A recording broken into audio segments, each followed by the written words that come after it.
Pernahkah kita merasa keburukan selalu menimpa kita? Kesialan datang berulang kali, sedangkan kita merasa sudah menjadi orang baik. Lalu ujungnya kita bertanya, dosa apa yang telah kita lakukan? Atau jangan-jangan ada orang yang mengguna-guna kita? Lalu pergi ke paranormal, dukun, ruqyah, dan seterusnya. Dan ternyata tak juga berakhir kesialannya. Mengapa? Keburukan yang datang berulang kali itu karena keburukan kita sendiri. Dalam konteks sebab akibat itu terjadi karena kita melakukan sebab-sebab yang buruk yang konsekuensinya berakibat buruk pula. Atau bisa juga kita berusaha melakukan sebab yang baik, namun kita ceroboh. Lalu banyak variabel sebab yang terlewat hingga berakibat keburukan pula. Itulah pentingnya kebulatan, komprehensif, dan proporsional dalam melihat, memahami, dan melakukan segala hal, juga dalam merespon keadaan dan manusia lain dengan kebijaksanaan.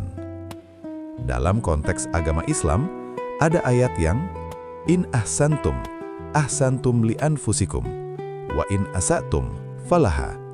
Artinya, jika kalian berbuat baik, maka kebaikan itu untuk diri kalian sendiri. Dan jika kalian berbuat buruk, maka keburukan itu juga untuk diri kalian sendiri.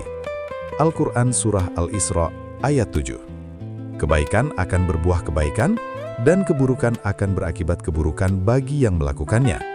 Maka, kita tak perlu bertanya, padahal saya sudah menjadi orang baik, atau menyalahkan orang lain dan keadaan. Baik dan merasa baik itu dua hal berbeda. Sebuah kebaikan, walaupun pelakunya tidak merasa baik, tetaplah kebaikan yang akan berbuah kebaikan pula. Sedangkan merasa telah menjadi orang baik, tanpa konsistensi dalam kebenaran dan keadilan, serta kebijaksanaan, hanyalah omong kosong belaka yang dipastikan akan terus mendapatkan keburukan pada akhirnya. Maka bisa disimpulkan, keburukan yang berulang kali menimpa kita itu karena keburukan kita lebih banyak dari kebaikannya. Nabi Muhammad SAW bersabda, Ittaqillaha haitsuma kunta, wa atbi'is sayyi'atal hasanata tamhuha, wa khaliqin nasa bikhuluqin hasanin. Artinya, bertakwalah kepada Allah dimanapun engkau berada. Iringilah keburukan dengan kebaikan, niscaya kebaikan itu akan menghapusnya. Dan bergaullah dengan manusia dengan akhlak yang baik. Hadis riwayat Imam At-Tirmizi. Hadis ini adalah rumus manusia untuk hidup penuh keberuntungan dan kebaikan, sekaligus menghapus keburukan yang bisa menimpa kita. Maka, teruslah berbuat baik sampai kebaikan kita melampaui keburukan yang pernah kita lakukan, itulah satu-satunya penawarnya. Bukan kedukun, atau sekedar meruqyah dengan bacaan-bacaan sementara akhlak kita masih terus berkubang dalam keburukan, sombong, zolim, serta selalu berburuk sangka dengan keadaan dan semua orang. Sebagai penutup dan peneguh kita menjalani kemanusiaan dan penghambaan, surah ini patut kita pegang dan amalkan dengan penuh kesungguhan.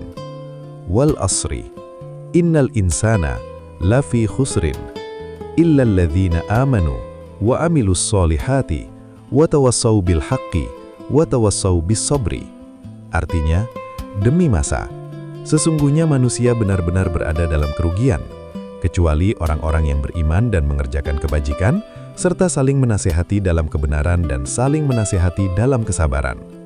Inilah kunci keberuntungan dalam kebaikan yang akan mencapai kebahagiaan, yaitu selalu rendah hati di hadapan Tuhan dan semua makhluk, menjunjung tinggi harkat dan martabat semua makhluk, dengan hormat, cinta penuh kasih, adil, arif bijaksana tanpa memandang suku, bangsa, dan agama. Tanpa itu semua, kita akan selalu dalam kerugian. Semoga kita semua selalu dalam petunjuk dan pertolongan Tuhan, agar selalu benar dan bijaksana dalam kehidupan, dan selalu dalam keberuntungan. Sebuah renungan oleh Slamet Sukamto.